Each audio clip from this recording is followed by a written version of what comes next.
Hi, this is Reinhard from Everyday Systems.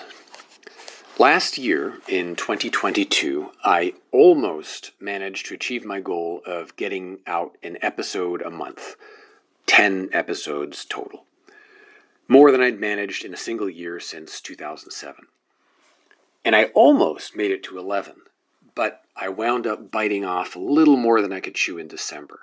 I started writing a script for a 3 mini-book reviews for the holidays episode, and it got way too long, and now the holidays are over.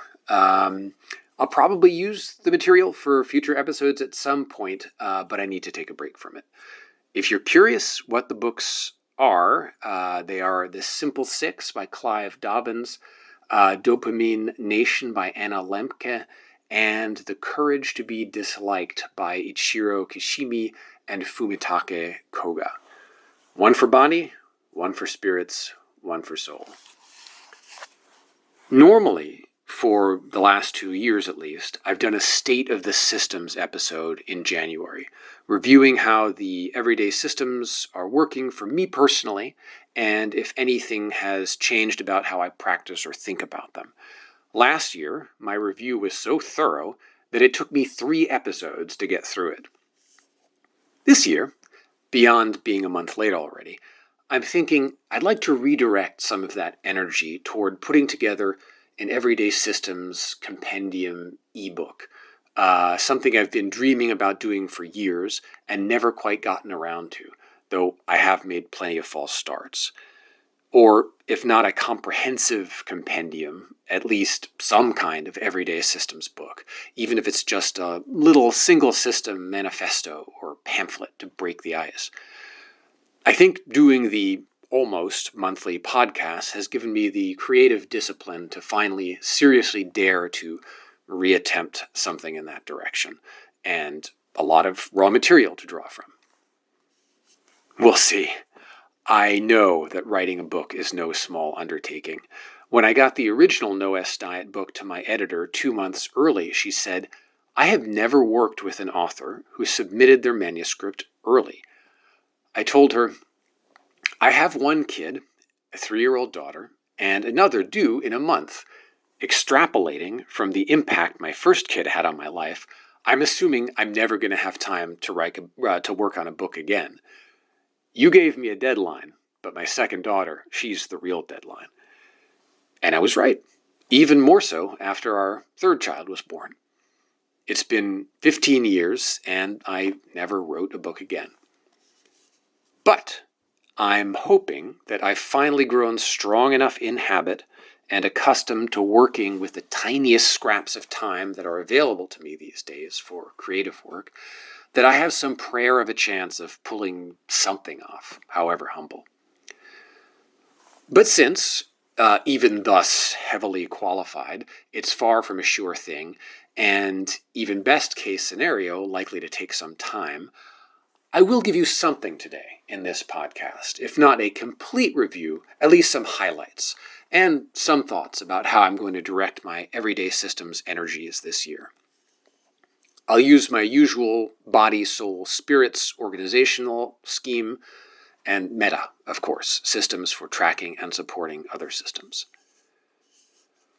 First, body. The No-S Diet has been more or less the same. My one refinement, as I described in a recent episode, is I've been more systematic about punitive food logging, aka surgical flogging, when and only when my weight reaches a certain threshold, and that's been helpful in keeping the fluctuations down a bit. Because I dislike food logging, it's time-consuming, it's boring, the threat of knowing I'm on the hook to do it if my weekly average weight hits a certain number is probably more effective disincentive than the logging itself. But it's not a sea change. My average weight in 2022 was half a pound lower than in 2021. Effectively, no difference. But that's fine. I'm where I want to be weight-wise, and the variability was less, which is probably a good thing. And it's reassuring to have this fallback system in place as I advance further into middle age and presumably my metabolism slows down. More ideas like this in my good redundancy episode, and a lot more details on the specifics of the mechanics of surgical flogging in that episode. Longtime NOS Facebook group member Miran has pointed out that another way to go about flogging is to use pictures rather than words to keep a photographic log of every meal. I like this because the results can be rather beautiful and inspiring if shared, as more and more people have been doing on the Facebook group. It also builds on the visual aspect of learning to eyeball excess that the NOS habit tries to build. Again, not something I can see anyone doing forever, but as a jump start to NOS or course correction, it's more interesting than a written log and a potential help to others so they can see what a real live NOS meal looks like if you share it on the group. Urban Ranger has been a bit more challenging. My first full year working fully remotely, I no longer have a daily walking commute, and it means I have to be a little more intentional about my walking. I've been doing an okay job, but I haven't quite 100% compensated.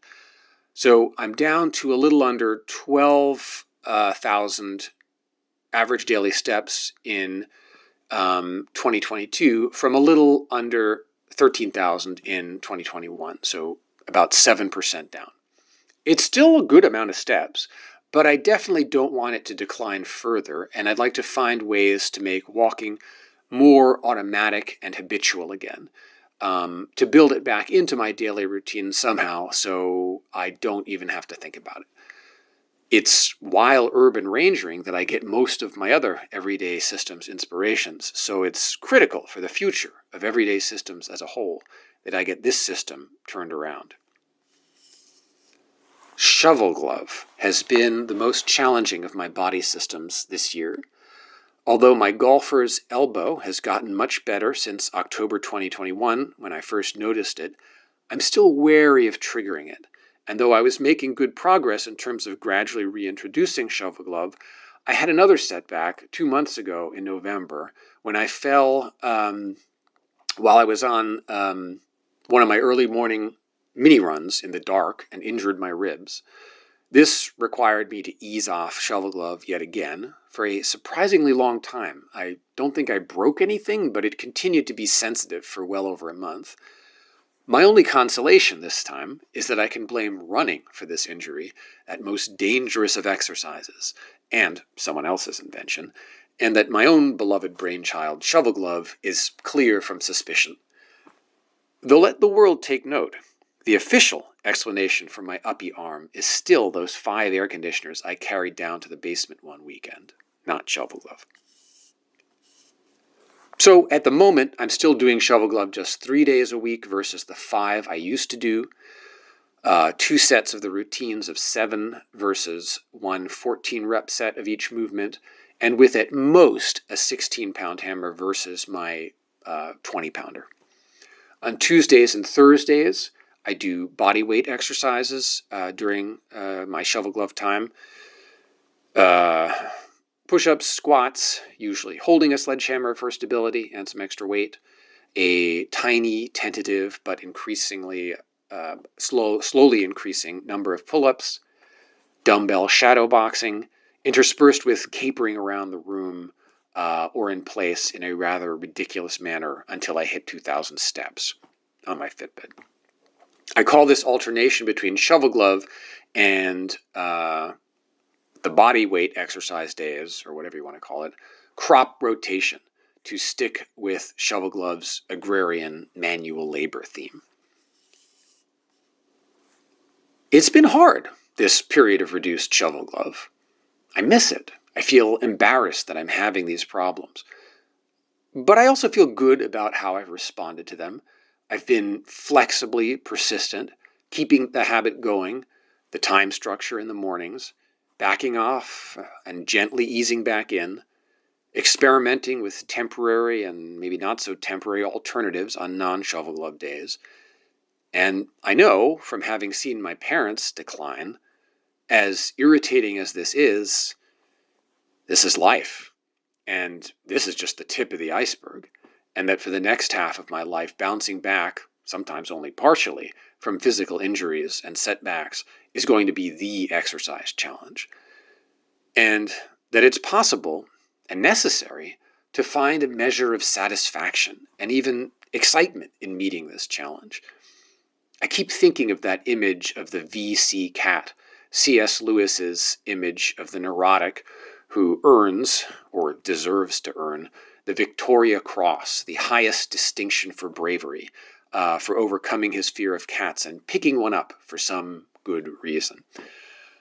I like to think it applies here, too, that it can be motivationally useful in getting myself to pick up an embarrassingly light shovel glove, or even a non-shovel glove on alternate days. Not for the sake of being Mr. Universe or even Mr. Weird Corner of the Internet, but just an ordinary human being who owes it to himself and his family to stay in reasonable shape for as long as possible. Speaking of cats, it's been a few years since we've had the brothers who inspired Shovel Glove and are still pictured on the Shovel Glove homepage. Just last month, we got a kitten, a Siberian, who supposedly won't trigger my wife's allergies, and he's so playful and fearless that he'll literally attack and jump at my shovel glove while I'm using it. A good reminder to be careful and why the sweater wrapped around it is useful. In terms of spirits, my biggest innovation for 2021 has been finding a glass ceiling accountability partner. As you may recall, a couple of years ago, I went from a flat 2-drink-a-day ceiling to a variable ceiling of 2 drinks on S days, and 0 drinks on non-S days. So no drinking at all except on weekends and holidays, and then a maximum of 2 drinks. Same days on, days off structure as the No S diet and shovel glove. So the new variable height glass ceiling is an even more perfect fit with the rhythm of the other everyday systems than the original was. And it's been very helpful and surprisingly mostly doable. At first, I leaned heavily on non-alcoholic beers at dinner time, but I've mostly weaned myself off even these.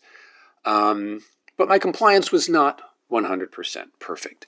And sometimes, all too frequently, my permitted drinks were on the enormous side. This was really the bigger issue.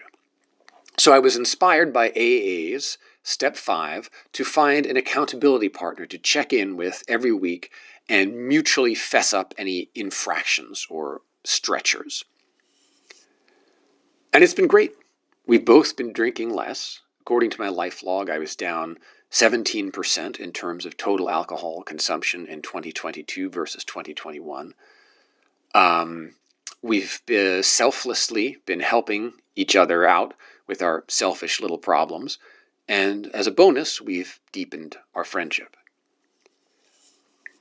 It's still a struggle, honestly. I am and will likely remain a little too fond of drink for my own good, but at least I've pushed the front lines deep into enemy territory.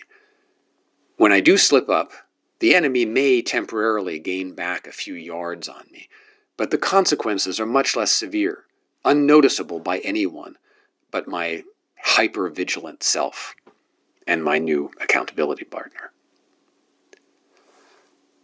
In terms of soul, though it's been the focus of most of my new systems thinking for the last few years, since I feel I have a pretty good handle on body and spirits, it feels like there is still an infinite amount left to figure out. Maybe that's just the way it is with souls. I'm still practicing mantrification, mindful bagful, time box lorded meditation, the study habit, audio didact, posifactive, weekend Luddite, VC cat, and more. And I think all these things help, but still, all too often, I find myself, how should I put this, in a non-serene state. On the bright side, what a fruitful avenue for further everyday systems research and development in 2023. Finally, meta systems for tracking and supporting other systems. I'm still at it with the personal punch cards and the life log, managing my daily to-do lists and habit compliance with physical index cards, then transferring select aspects of them to a spreadsheet once a month. Sometimes it feels excessive, compulsive, a distraction from real life and real work. But I know from experience that the feeling of chaos that seizes me when I get lax about them is far worse. And it is nice to be able to see real, quantifiable progress or stability when my habits are good, and catch myself when I slip. It's something solid feeling to lean on when I start to doubt or wonder. But I also wonder whether, to some degree, the personal punch cards and life log represent a hubristic, excessive systemization of life, whether there might not be something better between total chaos on the one hand and what sometimes verges on OCD-level tracking on the other, some happier medium. The earliest everyday systems, the No-S Diet, Shovel Glove, Urban Ranger, were all explicitly anti-tracking, after all. Something I will muse about in 2023 as I try to get to the bottom of it myself. So that was 2022. What's on the radar for 2023, besides an attempt at some kind of Everyday Systems ebook, which is probably a big enough undertaking? Well, I'd like to continue attempting to release a podcast episode a month, though I'm already a month behind, and it's going to be challenging if it's competing with book writing time. My hope is that somehow I can have the two processes synergistically feed into each other and have the podcast be a proving ground for the raw material in the book. But I know that's naive beyond a certain degree. The fact that I just used the word synergistically is probably a sign that this endeavor is utterly doomed. But still, I'd like to try. And like I said, if I can't pull off a book, I'll try for a little manifesto. And if I can't do that, the merest pamphlet. I'd at least like to go through the mechanics of getting some kind of e-publication on sale at the Kindle store so I can see what it's like, and maybe worth doing again more ambitiously. Finally, on a technical level, I'd like to figure out a way to bring the Everyday Bulletin Board, Everyday Systems Bulletin Board back to life. The No-S Facebook group is going strong, but I know there are a lot of people who don't do Facebook, and I respect that. I'm not much of a Facebooker myself. And the bulletin board has decades now of historical posts that would be a shame to have blip out of existence. I'm deeply grateful to longtime bulletin board members, in particular, for keeping it alive to some degree during the last 5+ years I've been largely neglecting them. Thank you, Ooh La La, Soprano, Ladybird, Amy, Over 43, Renew, Zinni, Pink Hippie, I Pearl Mom, Grateful Deb, and all the others who have continued to post there. The trick is, I have to find an anti-spam mechanism that effectively blocks spam accounts without blocking everyone who is trying to create a new account. This is the status quo. Everything about the site is so old and crusty and fragile that I'm afraid I might destroy it in any attempt to fix it. And, well, I think the time is now coming when if I don't do something, it's going to run itself into the ground anyway. So I'm going to have to take that risk. Well, that's all for today. If anything in this episode resonated with you, please let me know. You can do it in the Facebook group or on the Apple Podcasts comments section, on the Everyday Systems bulletin board if you can get past the anti-spam defenses, or just email me. There's even a subreddit apparently now that I may eventually figure out. I'd love to know what you'd like to hear more about, what you'd maybe rather not hear so much about, and if you have thoughts as to how I should apply my limited Everyday Systems energies in 2023. Specific questions or suggested topics for podcast episodes or ebook publications are very welcome. Well, that's really it for today. Thanks for listening.